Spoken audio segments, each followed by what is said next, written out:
আসসালামু আলাইকুম, welcome to Tania recipe and lifestyle. আজকে রান্না করব আলু ও টমেটো দিয়ে কাতল মাছের ঝোল রেসিপি। চলুন তাহলে রান্নাটা শুরু করি।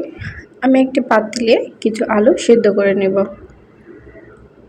আর নিয়ে নিব কয়েকটি মাছের টুকরো। একটি কড়াইয়ে 2 টেবিল চামচ সরিষার তেল দিয়ে দিব। তাতে দিয়ে দিব বড় একটি পেঁয়াজ কুচি করা। পেঁয়াজটা হালকা ভাজা হয়ে গেলে তাতে দিয়ে দিব হাফ চা চামচ হলুদ গুঁড়ো, হাফ চা চামচ মরিচ গুঁড়ো, হাফ চা চামচ ধনিয়ার গুঁড়ো। মশলাটা যাতে পুড়ে না যায় সেজন্য সামান্য একটু পানি দিয়ে দিব। এখন দিয়ে দিব স্বাদ মতো লবণ।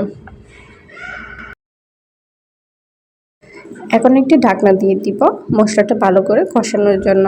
মশলা ভালো করে কষানো হয়ে গেলে তাতে দিয়ে দিব টমেটোগুলো দেওয়ার পর হালকা একটু নেড়ে দিব। এখন দিয়ে দিব মাছের টুকরোগুলো।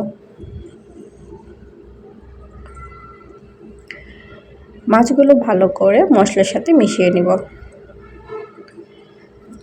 যারা আমাদের চ্যানেলটি সাবস্ক্রাইব করেননি প্লিজ সাবস্ক্রাইব করে নিন।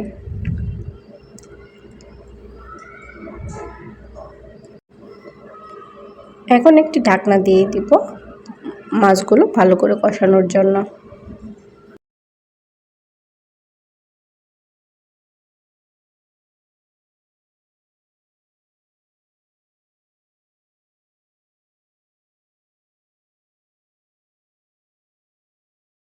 মাছ যত বেশি কষানো হবে তরকারির স্বাদ তার দ্বিগুণ বাড়বে।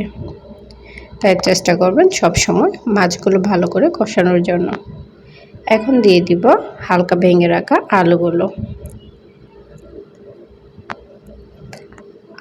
দেওয়ার পর মশলার সাথে ভালো করে নেড়ে দিব। এখন দিয়ে দিব সামান্য একটু পানি যাতে আলুগুলো সিদ্ধ হয়ে যায়। এখন একটি ঢাকনা দিয়ে দিব 10 মিনিটের জন্য। কম আঁচে রান্না করব।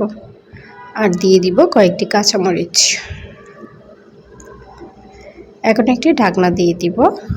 10 মিনিট পর ঢাকনা খুলে দেখব তরকারিটা প্রায় রেডি। এখন চুলাটা বন্ধ করে নামিয়ে নিব। নামিয়ে দেখাচ্ছি যে তরকারির কালারটা কেমন আসছে।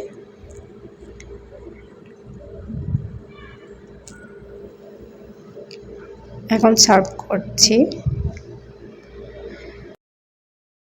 ভিডিওটি যদি ভালো লেগে থাকে অবশ্যই কমেন্ট করে জানাবেন।